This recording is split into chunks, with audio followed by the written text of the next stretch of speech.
Hello दोस्तों, मैं उमा शंकर एक बार फिर से ट्रिकी बाय विश्वगुप्ता में स्वागत है।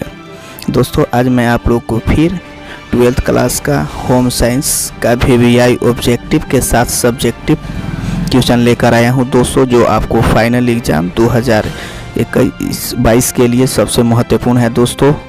तो चलिए दोस्तों, आज हम लोग यह आपका पार्ट 3 है, यह आपके फाइनल एग्ज़ाम के लिए सबसे महत्वपूर्ण है दोस्तों। तो चलिए आज का क्वेश्चन, जैसा कि आप यहाँ देख रहे हैं, ये हमारा होम साइंस का सब्जेक्टिव क्वेश्चन है दोस्तों, जो आपको बोर्ड एग्ज़ाम में महत्वपूर्ण भूमिका निभाएगा। यह आपका पार्ट 3 है दोस्तों। जैसा कि आप यहाँ देख रहे हैं, ये आपके लिए महत्वपूर्ण है।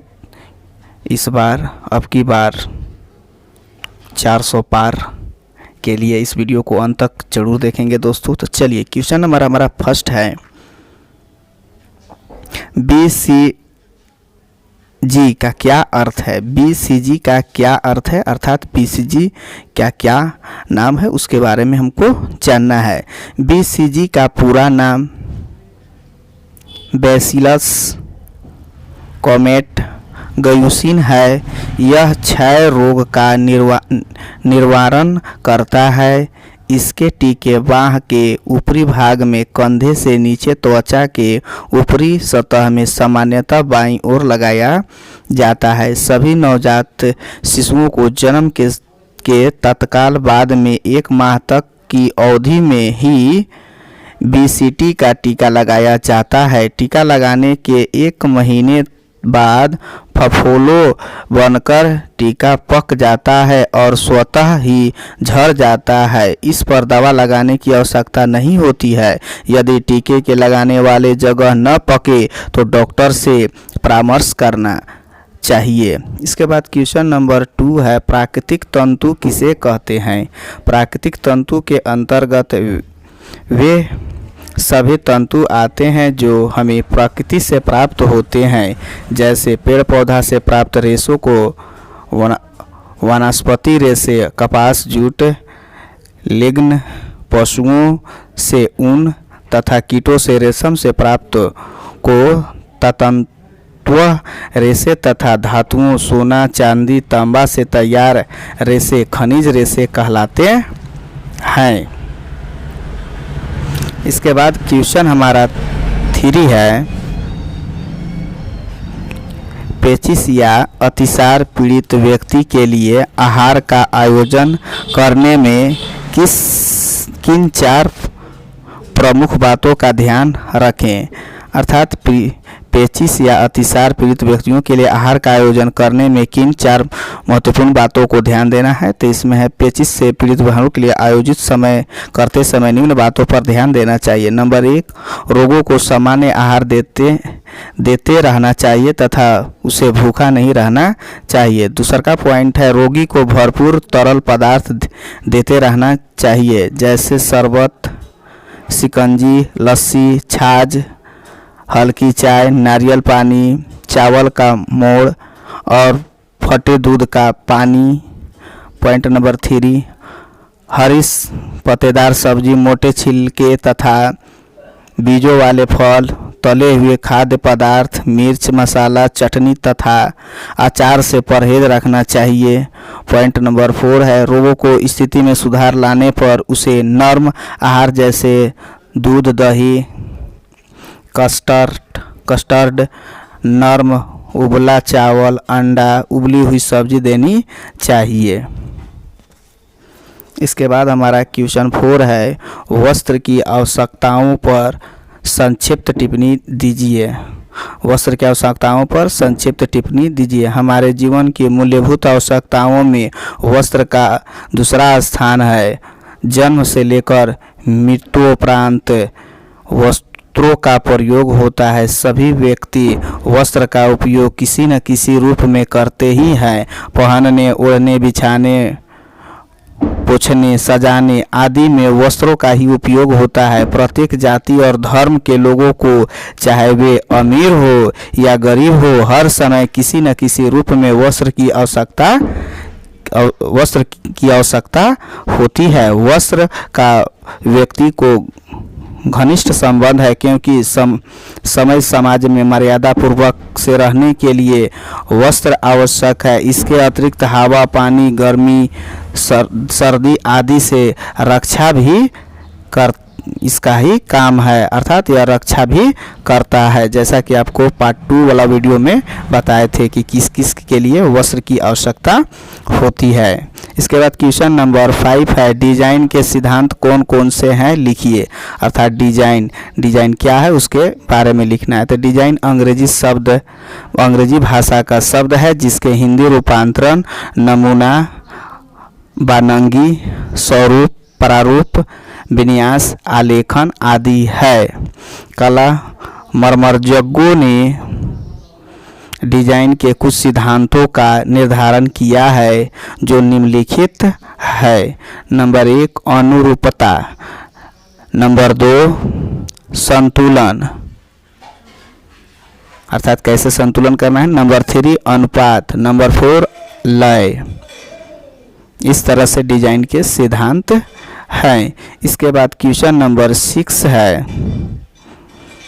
हमारा क्वेश्चन नंबर 6 है, गर्भवती महिलाओं के भोजन में लोहा होना क्यों अनिवार्य है। अर्थात गर्भवती महिला में के भोजन में लोहा होना क्यों अनिवार्य है। गर्भ अवस्था में रक्त की मात्रा लगभग 50% बढ़ जाती है, किंतु हेमोग्लोबिन की सांद्रता कम हो जाती है।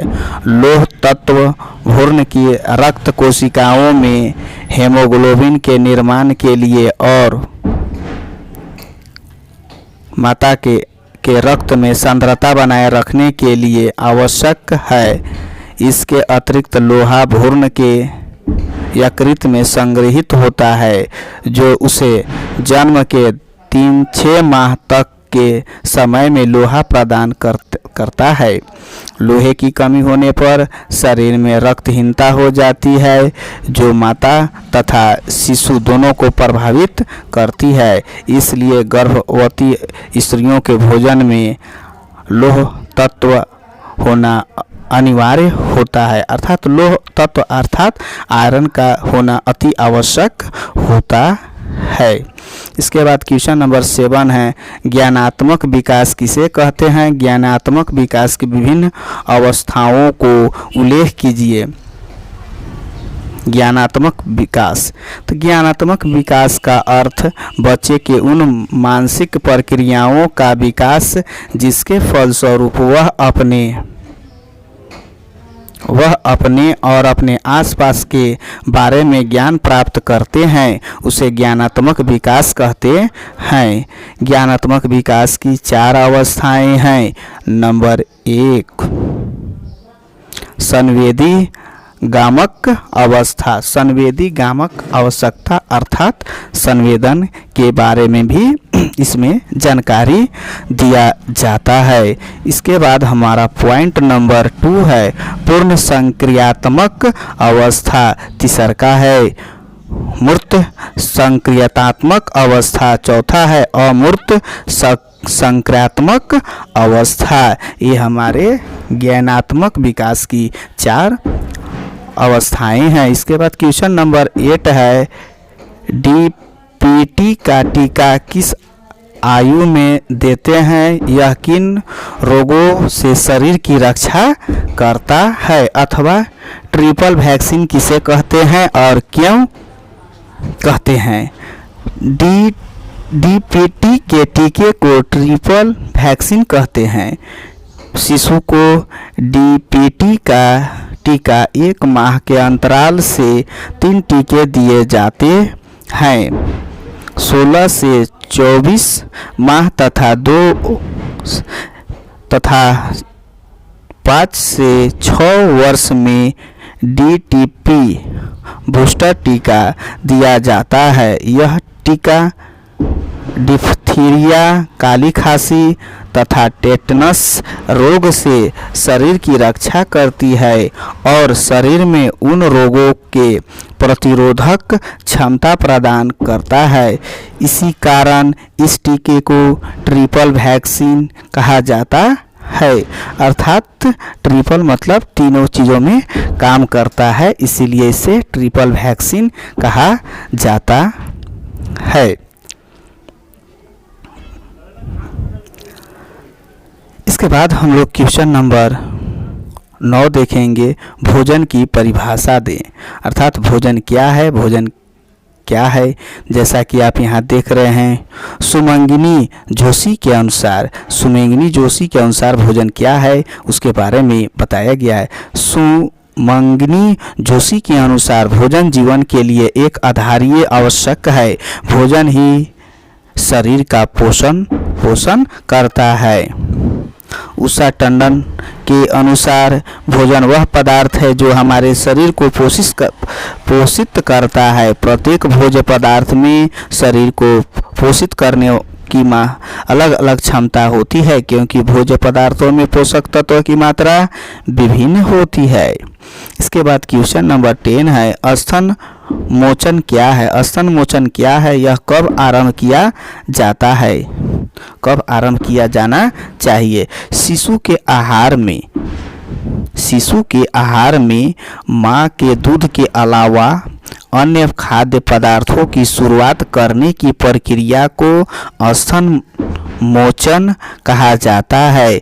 इसके लिए 4 से 6 महीने के बीच का समय उचित माना गया है।